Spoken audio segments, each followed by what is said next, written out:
And welcome back to the program. I am joined now by Representative Jamie Scott, Democrat of North Little Rock, and Representative Aaron Pilkington, Republican from Knoxville/Clarksville. So yes, we're giving you the whole River Valley right there. I love it. Thank you both for being here. So thank you for having us. So, thanks for having us on. You guys are an interesting pair as legislators because yes, you're so politically diametrically opposed to each other.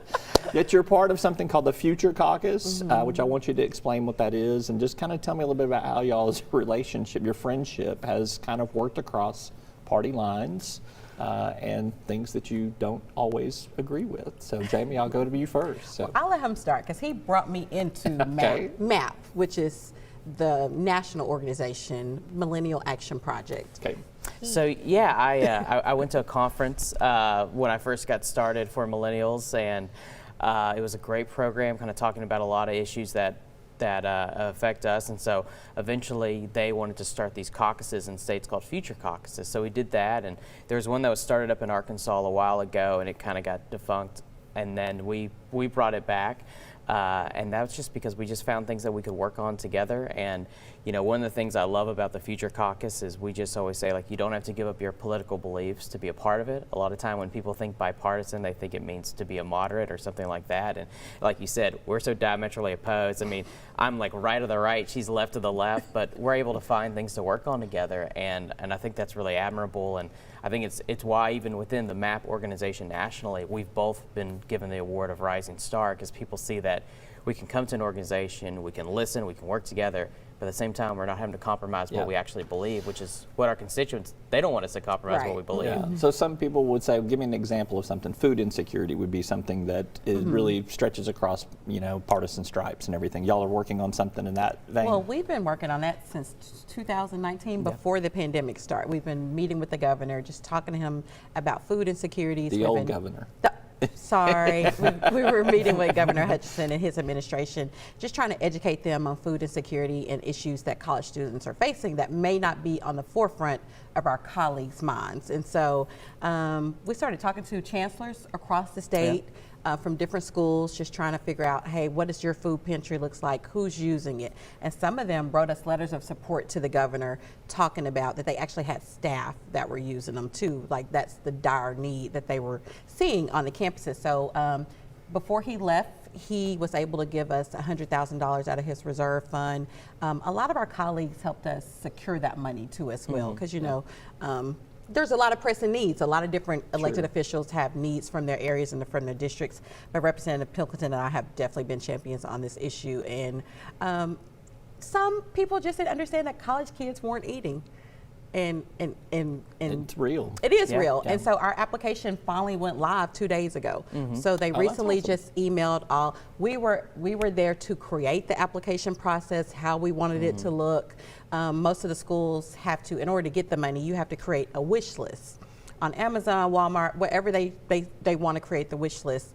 And that way we're trying to incite giving from the community as well, or alum. So if I'm a proud graduate of Arkansas State University, but as an alum, if I go look on the food pantry and see that some of those girls need food and tampons, whatever they got on the wish list, I can just buy it and it goes directly to that school. So that's one of the requirements to get our grant. You have to create a need that people in the community can give as well. And so, I don't want to hear how this relationship works when you disagree on some things as well. So let's just take some of the big issues of this legislative session. Education is going to be one where I think you'll have some different viewpoints on things. We first of all, we've got an omnibus education bill coming. It's going to be pretty comprehensive. It's going to include teacher pay, school choice, parental choice, whatever you want to call it there, reading, literacy, pre-K. How do you guys work through disagreements? Our relationship started at a disagreement, right? Or, I would say, I mean, it really blossomed, you know, when we had the Stand Your Ground debate. Obviously, I was running that piece of legislation. She was diametrically opposed to it. But I just think in that process, it was about like having respect for each other. You know, I think Bart Hester in his opening address talked about, you know, understand that everyone has good intentions. I think that's what he said, or something around that. And so I think she's not coming from from a negative spot where she's trying to, hurt me. She just wants to represent her people and address the concerns they have.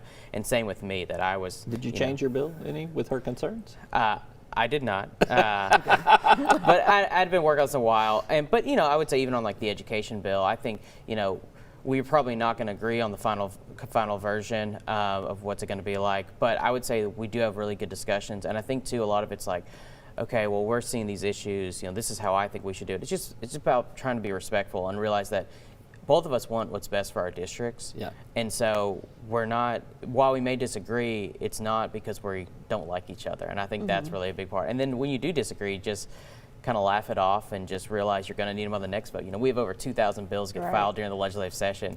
We may not be together on one, but we may be together on the next one. Yeah. So I mean, he might come before judiciary, as he often does, and need my support in that committee. So there's always another day. I try to tell incoming, freshmen that as well. You can't die on every hill. And we've been able to just build our relationship and champion some issues that we deeply care about. Coming from the standard ground, like us, just like me talking about like, hey, this is the impact I think it's going to have on the Black community, on Black men. This is why I care about the issue. I am going to speak out against it. I am going to, but I was just a freshman and I went up to him to start that conversation. I'm like, hey, I don't know you, but I thought that that's what I should do. And a friendship has blossomed. I've been at his baby's baptism. Like, we're truly friends. Now we fight about issues, but there's always a level of respect there, if that makes sense. The discourse is always win, civil. or does he always win, or I don't know if there's winners. I think in our own minds, we both think Right. we won. So it's Yeah. like, I definitely got her on that point, and I'm sure she's rolling her eyes at me walking away. So funny? I call him the fire starter, and I'm the one that's always like trying to put out the You're the fire fires. extinguisher, is Yeah. what you are. He So keeps that's me in funny. a lot of trouble sometimes. So let's just stick with education here. What do you think needs to be part of the education reform package? Something that you hope is championed in this bill that has still not been presented yet. Right. So it's really hard to make comments on a bill I haven't seen. I've Right. just heard what might be in it. I have a strong inclination that I would not be in support of a voucher bill. Right. I'm a strong advocate for us, giving the teachers pay raises. The governor being the champion on pre-K, literacy, all those things I deeply care about. I would not like to see a bill with all of that in there. Part of the but political calculus, though, for an omnibus bill is you got to vote for all of it absolutely to get and, some of it. So and if vouchers is in the bill, that's not something I could support. that's a deal breaker for you. Because to me, vouchers, and this is just me, and this is where we disagree, it's a huge threat to public schools. And I know he deeply cares about public schools. So, we have this conversation about, like, this is why I'm here. But I want every school to be great. I have a lot of schools in my district that are really struggling. And to me, school choice is not for all those kids to just go to another district. What happens to all the schools that are left behind in my district? And so that's kind of where I come from. We need a reality TV show with y'all's private conversations, is what it sounds like here. What's a potential deal breaker for you on education? Is there something that you've heard that if it's not in there, you're going to either want it changed or you're going to say, I don't know if I can support this if this isn't in there? I would say this.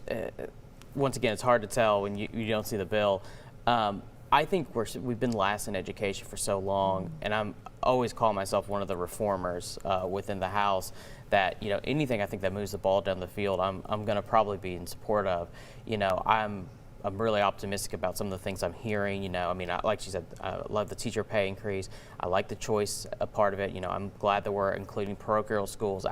Maybe if that was in it, that you couldn't take this money and go to a Catholic school or something like that, I would have a little heartburn on something like that, because I do think those are really good options in areas, and especially too when you have a lot of minorities that especially Hispanics who tend to be Catholic, want to send their kids but they can't afford it. I think this is a good option for them, and they obviously perform better than public schools, and they want the best for their kids. So that would be something that would give me heartburn, but it'd be really hard for me to say that I'm not going to be against any sort of reform bill, because like I said, I've always been a reformer. I think we need to move the ball down the field. We've been last in education for so long.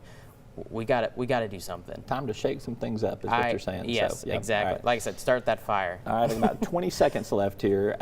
Is the next Speaker of the House going to be somebody from the Future Caucus? Yes. Yeah. I don't know. You don't know? That's the prediction right there. So The next Speaker of the House will be a millennial. really, all right.